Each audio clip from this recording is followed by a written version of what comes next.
Welcome. Good morning, good afternoon, good evening, and thank you guys once again for joining the 9 Innings podcast hosted by yours truly, Kevin Thompson, founder and CEO of 9 Innings Capital Group. Thank you guys for joining us. As I always say, subscribe to that channel. As I always say, go and get my book, MLB to CFP, live on Apple Books. If you have any questions, comments, or concerns, you can email us at 9innings@9icapgroup.com.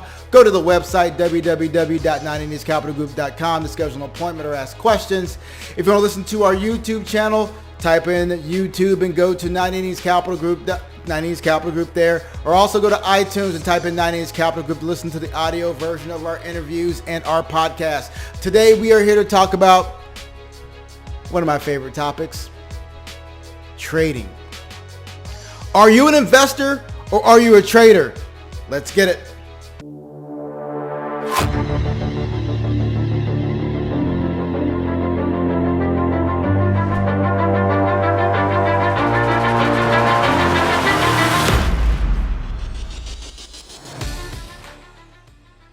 Investing versus trading. This is the yin and the yang when we talk about financial planning, right? This is the yin and the yang when a client comes in the door and they say, Kevin, I want to talk to you about my retirement. But then they come to you again and says, you know what? I think we should sell when the market gets a little bit high. I've been doing very well. I'm doing very well. The market's gone up 15, 20%. What do you think we should do? And of course, as a financial planner, our job is to make sure that you stay in the markets. We're coaching you to not necessarily think about the day-to-day and really just to get you emotionally uninvested inside of the market and let the time horizon take care of your returns. We know that over a long-term time horizon, the market's going to do between 7 to 10%, depending on the interest rate environment. It's going to give you nice inflation-adjusted returns, which again, on our previous podcast, what did we talk about? Inflation. We talked about inflation is going to be one of the hindrances in our economy today. So when we talk about investing, we talk about trading. The only way you're going to beat inflation, or one of the ways, I'm not going to say only way because compliance is out there. One of the ways you can beat inflation is by having a long-term time horizon so you can get those longer-term inflation-adjusted returns, because we know that equities have outpaced inflation over a long period of time. That's just fact. So let's go back to the question of investing versus trading. So we have to remove the emotional construct of a person wanting to move in and out of certain markets. Why is that? Well, according to Guide to the Markets, we know that the average investor has done less than 3% annualized over a 40-year period. 3% annualized. What does that mean? That means that they're buying high and selling low. Why do they do that? It's just human nature. It's human nature. Hey, when I buy a stock and it goes down $3 or $4, I must have been wrong, so I'm getting out of it. Versus when I buy a security or I buy an ETF or I buy a mutual fund, when I purchase it, I'm going to continue to buy more and accumulate more shares. And over the long term, when it goes up, I've accumulated so many shares that my cost per transaction is actually low, which is your cost basis. And now what happens, it goes above my cost basis and it's doing very, very well. I've accumulated dividends and interest, and now I have several hundreds of thousands of dollars inside this account. It's important to understand the difference. So let's just back it up. I know I threw a lot at you right now. So let's talk about trading. What makes a trader? I can tell you one thing that makes a trader. A person comes into my office and says, Kevin, you know what? I want to buy stock XYZ. I think it's going to be a good company. I'm going to invest in it for the long term. But first and foremost, you have to figure out what is the long term. If you want to be an investor, but yet we're talking about trading. So the trader comes in and says, I think this company is going to be good. The next thing you know, the stock's down 15, 20%. They become a trader. Oh, well, I think I need to do this. I'm going to make a move. I need to get out of it.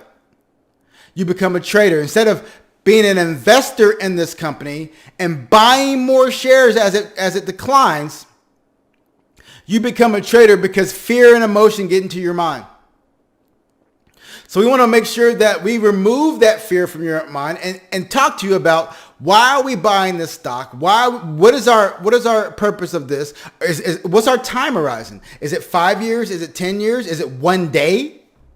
Is it a meme stock? Is this FOMO? What is it? We want to know exactly where your emotional status is at that point. So therefore, we can make a wise decision on where do we put those dollars. So let's go back to that trader. We buy it. It goes down. We want to get rid of it because we get scared of the market. Or the other side of the coin, we buy it and it goes up and we have euphoria. Oh, we're the smartest investors on the planet. And now, guess what? We may want to trade it, or we start to think about, we're going to buy more. It's going to keep going higher. We're going to buy more. We buy more as it goes up. But then the inevitable happens. It comes back down and you start losing money. And then you basically say, oh, you know what? I'm out. That's the life of a trader. I've been there. I've been trading on the currency markets at night. I understand that. One of my worst trades of all time occurred at 1:30 in the morning. Japanese yen and the USD. Actually, it wasn't Japanese yen. It was actually Swiss franc and the USD. And that was in Fukushima had the tsunami. Euphoria led to dismay. I've been there. So from a trader's perspective, you have to figure out part one, why am I buying this stock? Part two, if I'm buying this stock to get a profit really quickly, what are my parameters? How much am I willing to gain? How much am I willing to lose? Because at those two parameters, I need to be out. If it's up 15% or if it's down 10%, I know I'm selling it no matter what. You have to have a game plan. Part three, you have to know when things change. When things change drastically, you have to get out. And four, you can always talk about technical analysis inside of trading. If the stock is breaking trends, and we can talk about that on another podcast, but breaking trend lines and the volume's getting really heavy on the downside, you got to get out. So there's certain things you need to look for as a trader, but as you all know, as a financial advisor, we don't necessarily believe in trading. Yes, we trade people's monies, we trade people's portfolios, but it's more longer term investing. As I mentioned previously, longer term investing leads to what? Money. You tend to make money with a higher degree of probability than not if you're trading your account in and out. So let's talk about investing. What it is investing. Investing is when you come into an office like mine. You say, Kevin, I have $100,000 here. I want you to manage this for us. I want you to do what you think is right. What we're going to talk to you about is maybe diversifying a portfolio across multiple asset classes. If you're in a situation where we can talk about buying individual companies, buying stocks, we can have that conversation too. We do believe that in some instances it works for some people because, hey, guess what? Stocks have made people a lot of money. Ask Warren Buffett. He didn't make billions of dollars in an index fund. No. Bill Gates didn't make billions of dollars in an index fund. No. The billionaires of this nation didn't make $1 billion in an index fund. They make billions of dollars managing them, but they've never made $1 billion just buying an index fund. They bought companies and own companies in the United States. There's no ifs, ands, or buts about it. That was my soapbox moment there. But aside from that, when we're talking about investing, we're talking about managing portfolios over a longer time period and buying in maybe a monthly, quarterly, or semi-annually fashion where we're dollar cost averaging into this portfolio and continually adding money to it. Because supposedly Einstein said a lot of different things. I love Albert Einstein. He's one of my favorite scientists. A lot of the things that he gets quoted saying, he actually didn't say, by the way. But he is quoted saying compounding interest is one of the best marvels of human history. I disagree. I don't think he said it. But in regards to that, yeah, compounding interest, when you start putting more money into the account, getting dividends, getting interest, and getting money, making money on that money is powerful. getting rid of your trader hat and getting into the investing side of the game and building a nest egg to where when you get to retirement, you can start pulling from it. That's the name of the game. My suggestion to everybody is, hey, build your nest egg, maybe have a fun account, but remove the trading and investing. Just segment those. You can be a trader in your brokerage account somewhere else. That's fine. I'm 100% for that. But be an investor with your financial advisor. As y'all know, I'm a certified financial planner here with 980s Capital Group. This is the 980s podcast hosted by yours truly, Kevin Thompson, founder and CEO of 980s Capital Group. As you know, we're talking about trading versus investing today. And I'm going to tell you this. Trading is fun. Trading all those esoteric investments, talk about the options on portfolio, on stocks and all that stuff. I mean, I love it. Absolutely love it. However, investing is the stronghold. Have majority of your money being invested, and then that allows you to do whatever you want on your trader's hat.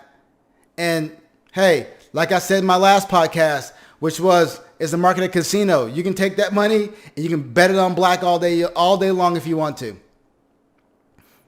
But it's very important to know that your portfolio needs to be structured to make money over the long term. As a trader, I'm not saying you can't make money over the long term because it's been proven people have. People have made money trading. I know they'll say this all, the average day trader and all this stuff don't make money. No, okay, that's fine. That's the average day trader. Maybe you're above average. Who knows? But the reality is they do make money.